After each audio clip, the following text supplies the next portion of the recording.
Salute! And hello.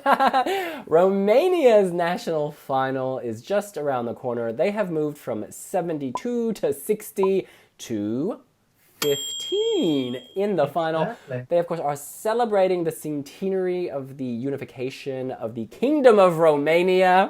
Yes! We are glad to celebrate with you. Are you guys ready to discuss your top three? Let's do this!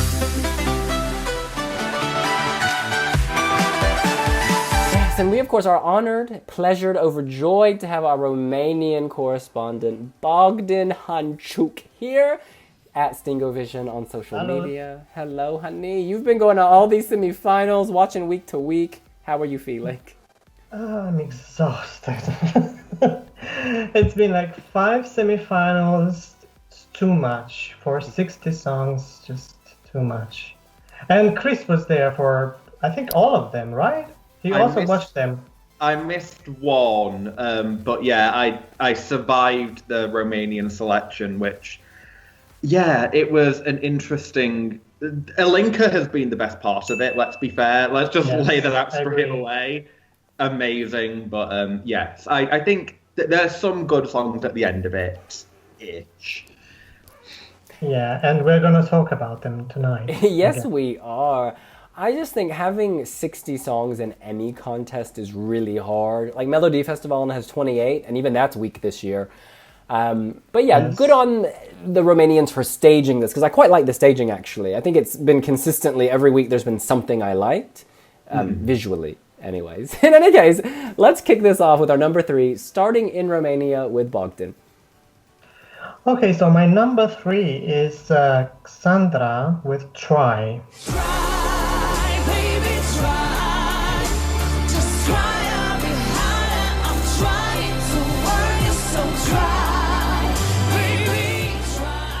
It's a very nice power ballad. It's a bit jazzy. I think it's not the right song for Eurovision, but it's the right voice. She has an amazing voice, amazing stage presence. The camera loves her. The song could be better, but I think I'll be happy with Alexandra in Lisbon. I just gotta say, she is also my number 3. Yeah. And this is curious because I was going back and forth, but it's for the voice. The song, I'll take it or leave it. In fact, I'll leave it. But she can revamp it because she can sing. She can sing anything. Give her happy birthday. We'll be like, yes. She's just, some people say there's shrieky women at Eurovision, but she doesn't shriek. She's loud and impactful, but she's not shrieking. And it's a fine line, and she manages to do it correctly. She's a big star, right? Not that big of a star, but she can be a big star, yeah, with the right songs and the right production team. Maybe my social media lied to me, but I like her, and I wish her the best. Yeah, I think she would probably be somewhere around maybe like top 5, hovering around there. Like, she has got a great voice, just I don't think the song nails it for me. Now, my number 3 is probably going to be a controversial one, but my number 3 is Feli with Buna de Lubit.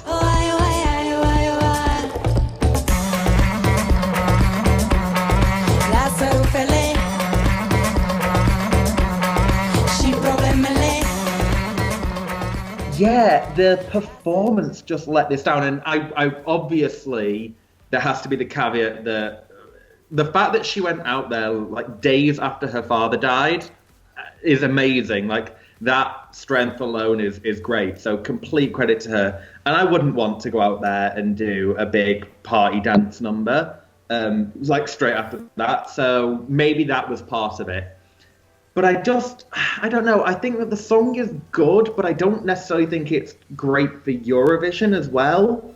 There's just something about it that's never hooked me. Like, even before the performances, like, everybody was hyping this up very early on and saying how great it was, and it never really grabbed me. And I know, like, other like non-Eurovision fandom friends I've played it to have kind of been a bit the same. So I don't know. I think if in the actual national final, like, they really ramp up the production and the staging, then this might get me back in, and it might sell me on it. But I think I was looking for something in that staging, and obviously, whatever reason it was, it didn't get me in that in the semi-final. Yeah, I think maybe also because she was in mourning, she didn't have time to prepare a big like dance number or something because there were four of them on stage, just her and three backing singers. So there was space for like two more people to dance or do something. I don't know. And yeah, she could have worn something more colorful. She chose black, which is also explainable. But I'm very curious to see what she's gonna do for the national final because obviously she has to bring this up a bit. All right. Well, from 3, we move to 2, and we head back to Romania, Bogdan.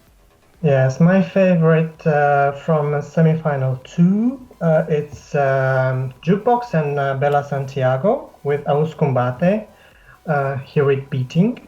Auzi combate, inima se sbate, totul e posibil de la restarea ridicată. Auzi combate, inima se sbate, totul e posibil de la restarea. It's a very nice ballad about how we are very well connected technically, but not on a spiritual level at this point in time.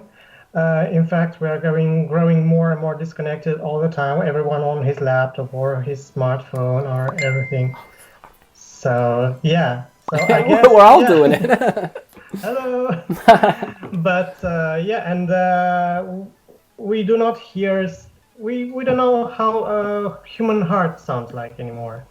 So that's the message of the song, and I think it's very interesting, very powerful, and their delivery is very good as well, especially hers. Can I just say, so this isn't in my top 3, this was my kind of 4 or 5. She can sing. She is serving that Filipino realness, sass, attitude, beauty, great vocals. You remember Fourth Power, Fourth Impact on X Factor, the Filipino girl group? She's got some kind of that sizzle. There's this... It's something about Filipino singers, because we've done a list for Eurovision Asia, and like there's this power in Filipino women, and she is serving it.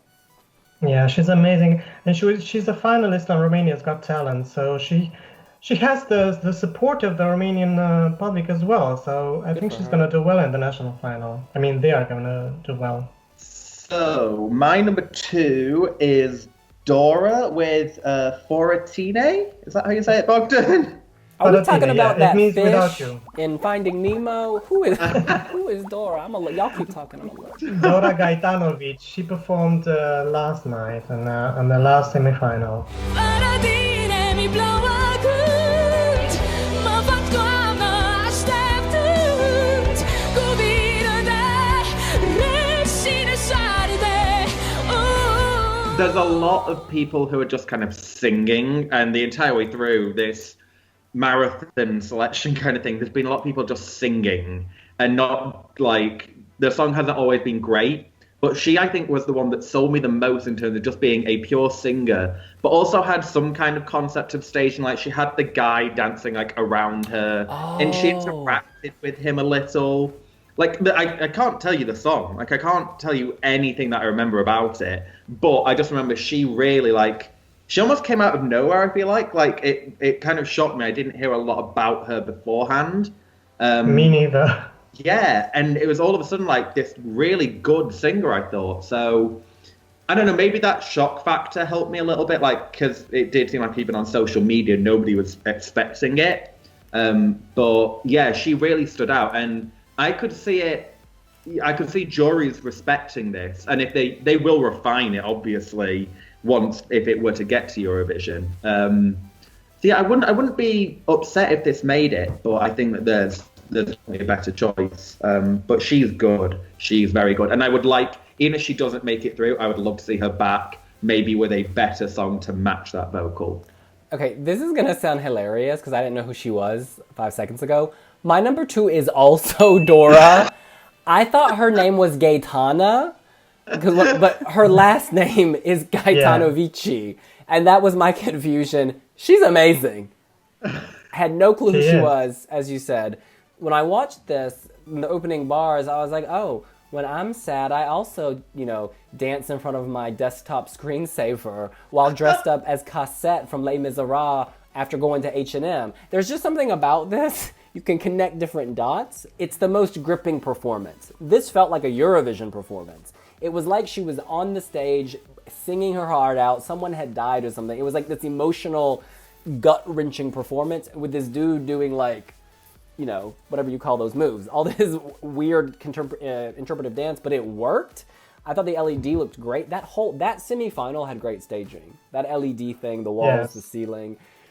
She's a dark horse. I mean, if I was a juror, they put her third with 42 points. I thought she should have won her semifinal, frankly. She was so good. Yeah, she honestly, I don't know if it's the same jurors, right, in the final? In the final, it's going to be only the public who are deciding. Well, the public needs to pay attention to her because she has got pipes and she's theatrical. She's a thespian. She's performing. And that's what you got to do at Eurovision to do well. I think she is one to watch for the future, if not in the final. Yeah, and the most amazing thing is that she's like 17 years old, and she also wrote the song. What? Yes, I remember that. That was the other thing I loved about it. She's good. Yeah. Wow. Yeah, she's also in my top 5, and she has a lot of fans she has a lot of support among the fans of Eurovision this year. Yeah, coming from nowhere, indeed. And she grabbed a lot of attention. Not to 60, walking to running, Dora, you slay. All right, we move on to our number 1, our favorite to win Selecția Națională in Romania. Let's go to Romania, Bogdan. Yeah, I hesitated a bit between Jukebox and Bella Santiago and this other act, but in the end, it's going to be Feli with Bună de iubit. Which means good for loving or love-worthy.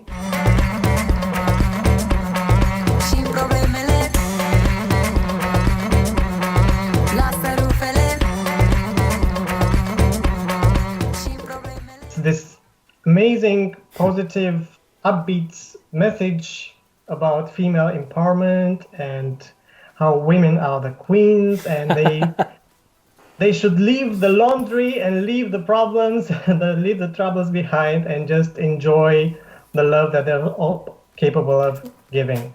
So it's just so happy and positive and so needed in this year of the woman of, you know, the hashtag #MeToo movement and everything. So I think it's a very good song for Romania to send to Lisbon, and she is an amazing performer. I'm sure she's gonna refine her staging because that's the only issue at this point. And she can move and dance at the same time, unlike other singers who flopped, like Serena. Serena couldn't dance and sing at the same time, but Feli proved that she can do that at the live audition. So I think she can do a great job in the national final, and then if she wins in Lisbon. Now, normally I would skip to Chris, but Feli is also my number 1.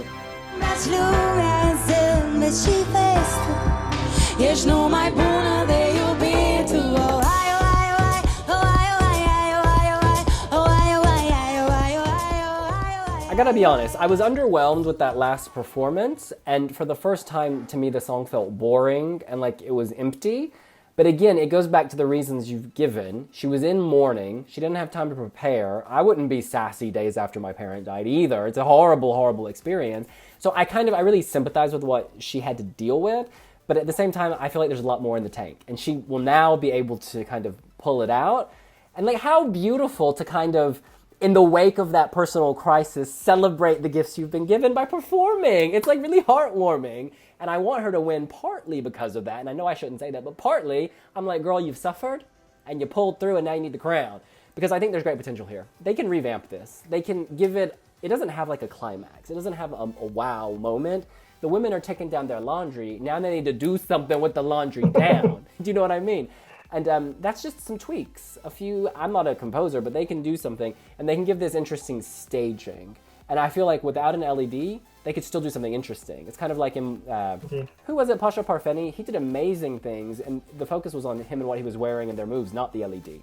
And this is a similar song in that it's fun, and so they can create something, create a performance. You don't need to have all the fireworks or non-fast food music, you know what I'm saying? So yeah, take me to the jungle, girl. Take me to the forest. Let's hang up laundry, and let's do this.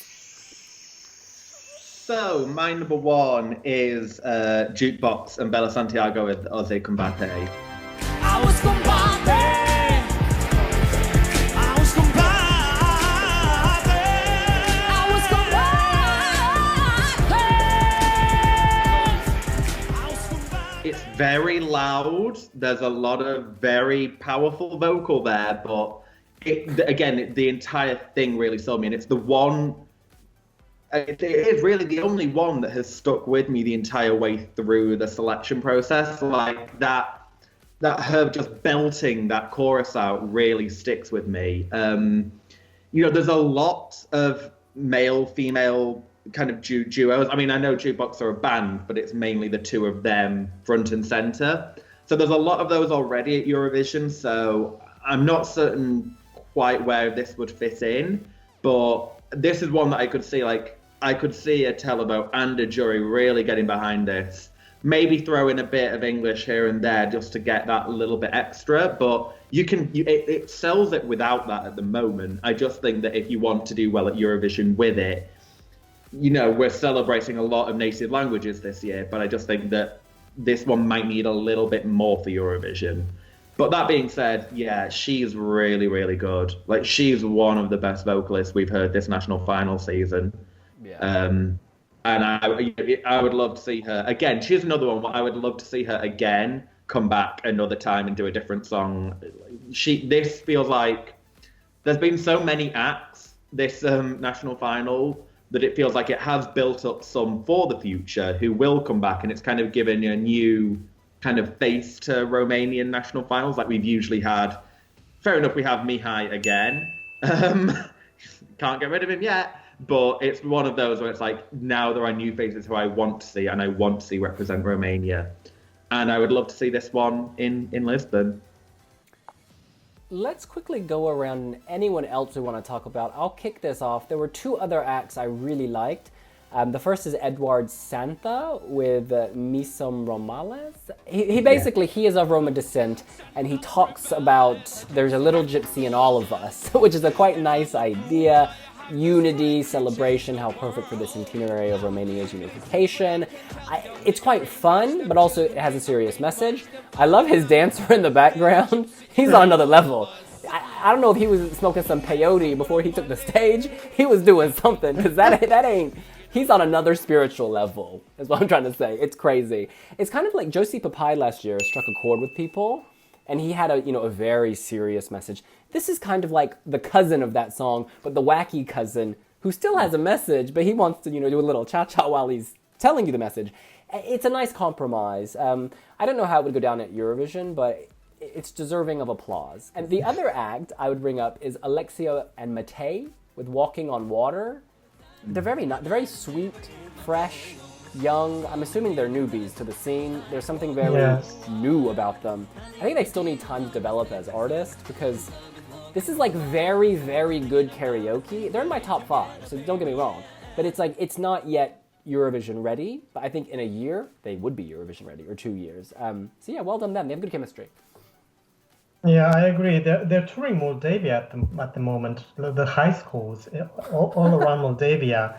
The Romanian province of Moldavia, and it's very interesting that they are so invested in this on the way to Bucharest. Yeah, I would also mention Edward Santa, who has a more celebratory song than Yotzi Papai last year, and I will also mention Mihai, because I think we didn't mention him enough. I think he's worthy of some praise, because his vocals are there. Unfortunately, the song is not as good as last year. If he had brought last year's song this year, it would have been a different matter. He would be in our top 3, at least in one of our top 3s. But yeah, I would mention Edward Santa and Mihai as well, and also Alexia and Matei. Yeah, because their song is written by the guy who wrote Yodel It. So he's thinking about the same kind of duet formula. Yeah. I seem to remember that I liked Claudia Anders's song during the actual semi-final, but then I think I listened back to it and I didn't this time. So maybe, I think she was the last one on in that semi-final from memory. So yes. yeah, I think maybe that was just, it was over, and I was glad that it wasn't an awful song to close it out. No, I think, all of those ones actually. Alexia and Matei, that has the chorus. I remember it, not necessarily for a great reason, because I think the chorus is actually a little weak. Yeah, they're okay together. I vaguely remember she's better than he is. But yeah, Edward Santa, I like it. Just I prefer Origo in terms of that kind of flavor. But it wasn't bad, and I do remember being happy it qualified, especially over Alex Florea's attempt. Would be a nice way of putting that. And yeah, there's a lot of the ones that made it through. Like the only bad ones that made it through, bad in my opinion, are like the rock ones. There's a couple of rock ones from the early semi-finals where, when you have rockers on your jury, they're going to put that through, which I think was the general consensus we reached with that. But yeah, like there's some okay ones, but there was just so much to get through that it's like, I hope they make the right decision at the end of it after all that. The jury results really confused me throughout this series. I don't remember which number semifinal, but whichever one Dora is in, and she came third. The winning song was this blonde woman, very beautiful, and like the verses. They're humans. Yes, the verses are great, but then like the party chorus comes on, and suddenly she's drunk and staggering and trying to have fun. I'm like, girl, you just went from stage left to falling off the stage. It's so jarring. And she won that semi over Dora, who was serving just drama and voice and feeling. It blows my mind. Yeah, and Dora was also outstaged back. The jury thought that Teodora Dinu was better with Fly, which they had a very interesting staging, reminiscent of Belgium 2015. But the song was not that good, and the live vocals were not amazing. I thought you were gonna say reminiscent of EasyJet, because at the beginning they're all sitting there. Somebody's gonna offer you some peanuts and Beyonce's Heat in a second. All right, that's her new fragrance. Well, that is what we think. What do you think? What are your top 3 in Romania's Selecția Națională? Did your favorites make it to the final? Who would you have preferred to see there? Who is going to win this thing? And who would do the best at Eurovision? Let us know here on wiwibloggs. And don't forget to comment. We read all the comments and we reply when we have time, but we do like the comments. And make sure to subscribe, hit that notification bell, leave a like. I think that's everything. But yeah, do all of that, and we would love to see what you have to say and who your favorite is. Yeah, we'll see you later. Bye. Bye. Bye.